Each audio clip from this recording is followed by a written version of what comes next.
आज के इस वीडियो में हम लोग क्लासिफिकेशन ऑफ रिसोर्स को देखेंगे। तो रिसोर्स को मेनली चार पार्ट्स में क्लासिफाई किया गया है। पहला on the basis of origin, दूसरा on the basis of ownership, तीसरा on the basis of exhaustibility and चौथा on the basis of status of development. जब हम लोग ओरिजिन की बात करते हैं तो रिसोर्स को बायोटिक और एबायोटिक में बांटा गया है। ओनरशिप पे रिसोर्स को चार भागों में बांटा गया है। पहला है इंडिविजुअल, दूसरा है कम्युनिटी, तीसरा है नेशनल एंड चौथा है इंटरनेशनल।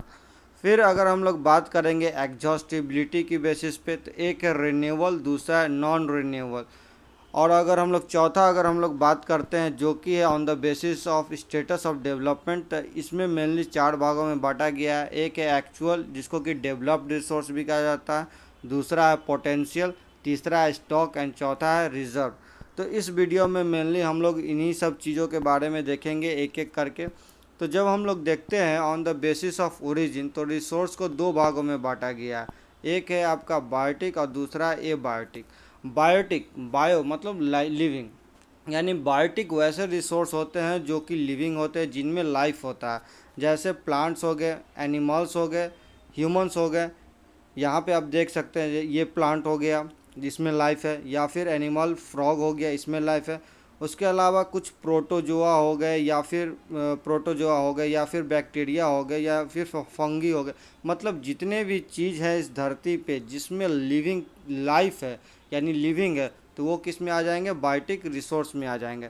वहीं अगर जब हम बात करते हैं एबायोटिक रिसोर्स का, तो एबायोटिक में mainly non living things include होंगे जिनमें लाइफ नहीं होगा, चाहे वो रॉक हो, मिनरल्स हो, सनलाइट हो, या फिर आपका एटमॉस्फेयर हो, वाटर हो, टेम्परेचर हो, या फिर सॉइल हो। तो जितने भी नॉन लिविंग थिंग्स होंगे, चाहे वो कुछ भी हो, सनलाइट हो, सॉइल हो, वाटर हो, टेम्परेचर, वो सारे क्या आ जाएंगे, एबायोटिक रिसोर्स में आ जाएंगे। नेक्स्ट है हमारा on the basis of exhaustibility. जब एग्जॉस्टिबिलिटी की बात करते हैं तो इसमें ये आता है कि वो ख़त्म कि कितना जल्दी होते हैं और रिन्यू कितने जल्दी होते हैं।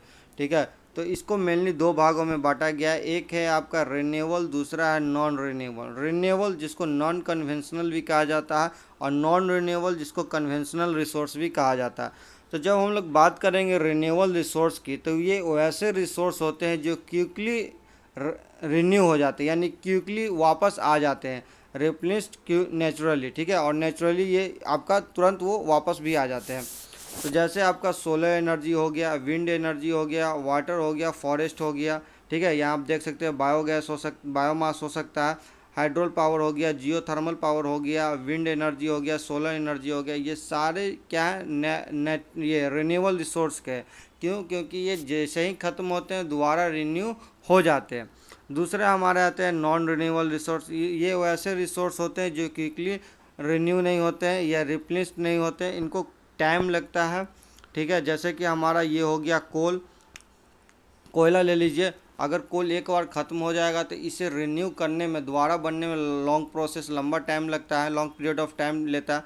उसी तरह ऑयल हो गया, अगर एक बार ये भी एग्जॉस्ट हो जाएगा तो क्या होगा, इसे एक लंबा समय लगेगा रिन्यू होने में। उसी तरह हमारा नेचुरल गैस वगैरह हो गया। तो नॉन रिन्यूएबल रिसोर्स वैसे रिसोर्स होते हैं जिन्हें कि रिन्यू होने में ज़्यादा टाइम लगता है, जबकि रिन्यूएबल रिसोर्स वैसे रिसोर्स होते हैं जो कि क्विकली रिन्यू कर लेते हैं।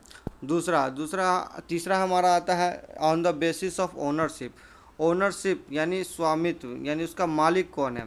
ठीक है, ओनरशिप का मतलब ही होता है कि उसका मालिक कौन है। जो भी प्रॉपर्टी हो या जो भी रिसोर्स है वो किसके द्वारा यानी किसके लिए वो बिलोंग्स करता है। तो इसको मेनली हम लोग चार भागों में बांटते हैं। ठीक है, इसको कितने भागों में बांटते हैं, चार भागों में बांटते हैं। पहला जो हमारा आता है इंडिविजुअल रिसोर्स। इंडिविजुअल रिसोर्स मतलब जो कि प्राइवेटली ओन है। ठीक है, जिसका मालिक वन होगा। जैसे हमारा लैंड हो गया, जैसे हमारा ये लैंड हो गया या फिर कोई एक हाउस हो गया, तो ये क्या हो गया, प्राइवेटली ओन प्रॉपर्टी। चाहे जो भी प्रॉपर्टी आपका हो जो कि जिसका मालिक सिंगल हो, ठीक है, प्राइवेट ओनर हो, तो उसे हम लोग क्या करेंगे, इंडिविजुअल रिसोर्स करेंगे। कम्युनिटी रिसोर्स क्या होगा, कम्युनिटी रिसोर्स जिसको कि हम लोग पब्लिक रिसोर्स कर सकते हैं या पब्लिक रिसोर्स कर सकते हैं, क्योंकि ये पब्लिक के द्वारा इस्तेमाल किया जाता है। जैसे कि पार्क्स हो गया या फिर पब्लिक वेल्स हो गया, या जो भी चीज़ है जो पब्लिक के लिए मेनली बनाया गया है, तो उसे हम लोग क्या करेंगे, पब्लिक रिसोर्स, ये कम्युनिटी रिसोर्स कहेंगे, ठीक है, या पब्लिक रिसोर्स बोल लीजिए। तीसरा हमारा आता है नेशनल रिसोर्स। नेशनल रिसोर्स का मतलब होता है वैसे रिसोर्स जो कि नेशन के द्वारा ओन किया जाता है।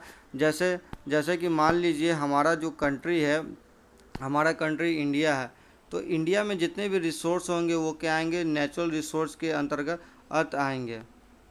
जैसे हमारा ये कंट्री है, तो इस कंट्री का जो भी टेरिटोरियल बाउंड्री के अंदर जो भी रिसोर्स आएगा, तो वो क्या आएगा, वो नेचुरल रिसोर्स के अंदर आएगा। चाहे चाहे वो माउंटेन्स हो, चाहे वो माउंटेन्स हो, ठीक है। अगर वो माउंटेन होगा तो वो भी क्या होगा, इंडिया का ही क्या होगा, नेशनल रिसोर्स के अंदर आएगा। अगर ये माउंटेन है तो नेशनल रिसोर्स में मेनली वैसे रिसोर्स होते हैं जो कि एक रीजन के जैसे ये इंडिया का जो ये टेरिटोरियल बाउंड्री है, इसके अंदर जितने भी रिसोर्स है, चाहे वो नेचुरल हो या ह्यूमन मेड हो, ठीक है, वो सारे क्या होंगे, नेशन के ही रिसोर्स होंगे।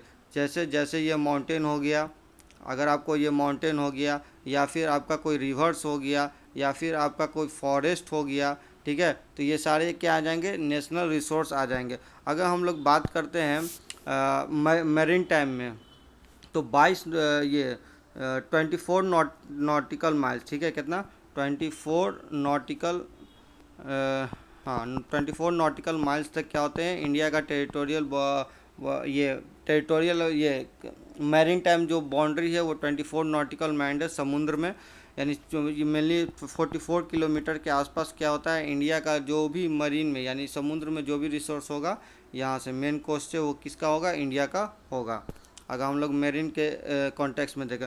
उसके अलावा ये देखिए रेलवे हो गया, ये भी क्या है, एक नेशनल रिसोर्स है। जैसे ये फॉरेस्ट हो गया जो इंडिया के अगर टेरिटोरी में आ रहा है, तो ये क्या होगा, नेशनल रिसोर्स हो जाएगा। तो जितने भी रिसोर्स है जो कि नेशन के द्वारा ओन किए जाएंगे वो नेशनल रिसोर्स हो जाएंगे। जैसे फॉरेस्ट हो गया, चाहे मिनरल्स हो गया, ठीक है, या फिर वाटर रिसोर्स हो गया, जो भी नेशन के बाउंड्री में आएगा, किसके, जो भी आपके नेशन के बाउंड्री में आएगा, उसे हम लोग क्या करेंगे, नेशनल रिसोर्स कहेंगे। और इंटरनेशनल रिसोर्स क्या होगा, इंटरनेशनल रिसोर्स वैसे रिसोर्स हो जाएंगे जो कि नेशन के बाउंड्री में नहीं आते हैं, उसे हम लोग इंटरनेशनल रिसोर्स कहेंगे।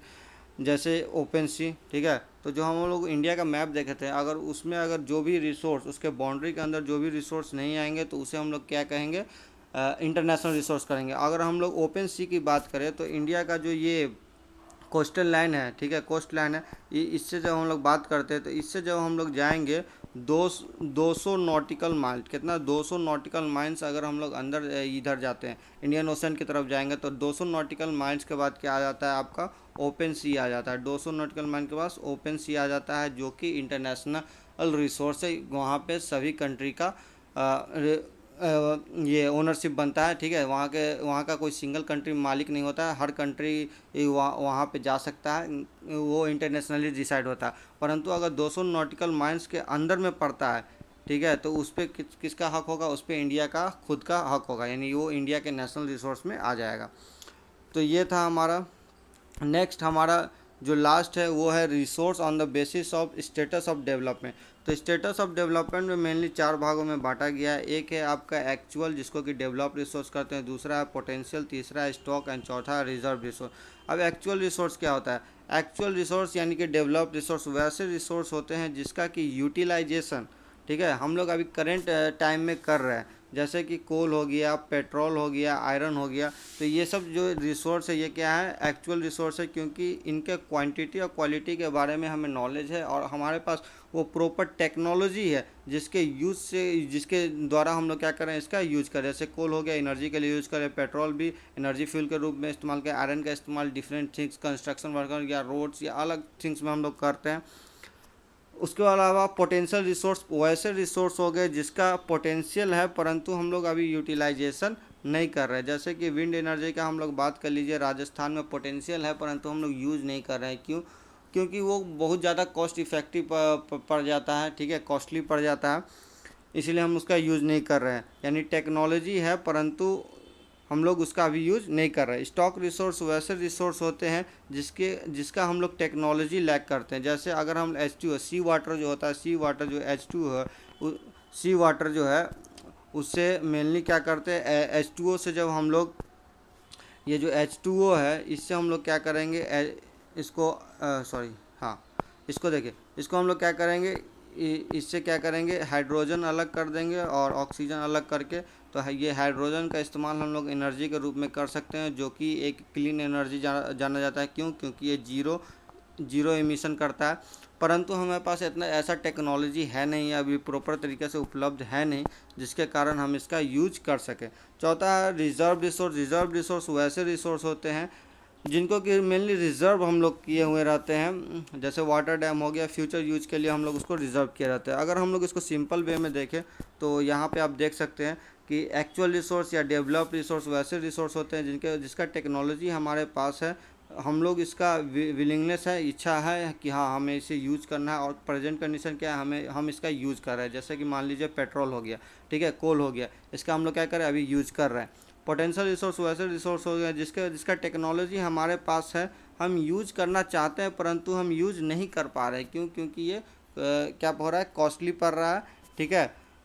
तीसरा हमारा होता है स्टॉक रिसोर्स, जिसका प्रॉपर टेक्नोलॉजी अभी हमारे पास नहीं है, ठीक है। यूज करना तो चाहते हैं परंतु नहीं कर पा रहे हैं। क्यों? क्योंकि हमारे पास प्रॉपर टेक्नोलॉजी नहीं है और ये काफ़ी महंगा पड़ जाता है, ठीक है। जैसे कि ये H2O हो गया, हाइड्रोजन जो हम लोग इस्तेमाल करेंगे एनर्जी के लिए सी वाटर से, ठीक है। चौथा हमारा हो गया स्टॉक, जिसका टेक्नोलॉजी हमारे पास है परंतु हमें इच्छा नहीं है हम उसका यूज़ करें। क्यों? क्योंकि हमने उसको रिज़र्व किया है। क्या किया है? रिज़र्व किया है। रिज़र्व मेनली क्या हो रहा था, फ्यूचर टाइम के लिए, ठीक है। फ्यूचर में अगर जब उसका इस्तेमाल हो उसके लिए जब हम उसे रिज़र्व करते हैं तो उसे हम लोग क्या कहते हैं, रिज़र्व रिसोर्स कहते हैं।